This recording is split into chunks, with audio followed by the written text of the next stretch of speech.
Allô les chemins, j'espère que vous allez bien, que vous profitez de la journée un peu pour vous faire bronzer sur votre perron du soleil, même s'il fait un peu froid. Aujourd'hui, je vais répondre à une question qu'on m'a posée il y a comme une semaine ou deux. En fait, la personne voulait savoir si c'était possible que la femme tombe enceinte, même si le garçon n'éjacule pas en elle, donc si le gars vient pas. C'est vraiment une bonne question.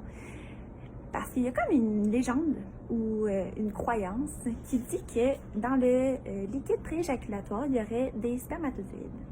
Donc, le petit liquide transparent qui passe dans le conduit serait construit en fait avec des spermatozoïdes.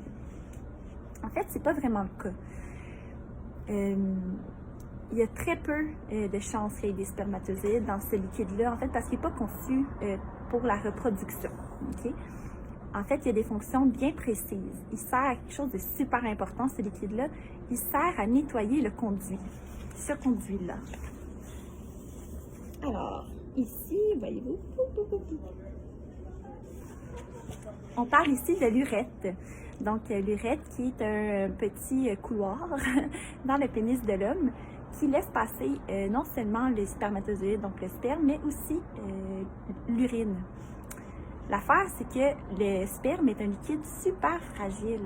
Et puis, s'il est contaminé par l'urine, ben ça pourrait faire en sorte qu'il soit moins performant, donc qu'il aurait moins de chances de pouvoir se reproduire.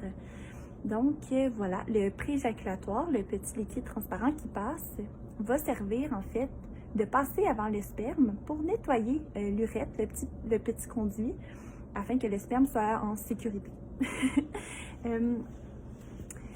L'affaire, le problème en fait, pourquoi ça arrive en fait que la femme va tomber enceinte, c'est que si par exemple le garçon s'est masturbé pendant la journée ou a eu des relations sexuelles, donc il a éjaculé pendant la journée, il est possible que le sperme ait laissé des petits spermatozoïdes dans le conduit, ok, qui traînent là. Et lorsqu'il va avoir une autre relation sexuelle avec une femme, par exemple, eh bien, lorsque le prééjaculatoire va passer, il va ramasser, lui, parce qu'il nettoie, tu sais. Fait qu'il va passer, il va ramasser les petits spermatozoïdes qui traînent par là. Et puis là, bon, il y a des chances, que ces spermatozoïdes-là soient déposés dans le vagin de la femme et causent une grossesse. Par contre, attention. Ce que je suis en train de dire, c'est pas que si le garçon n'a aucune éjaculation pendant la journée, aucune chance que la femme soit enceinte. La science n'est pas capable de prouver pour l'instant qu'il y a 100% de chance que le liquide soit sans spermatozoïdes. Il y a beaucoup de recherches là-dessus. On pense vraiment qu'il y en a très peu, mais c'est possible que certains hommes ont quand même des spermatozoïdes dans leur prééjaculatoire. Donc, il ne faut pas prendre de chance, en fait. C'est ça mon message. Il y a beaucoup de moyens de contraception.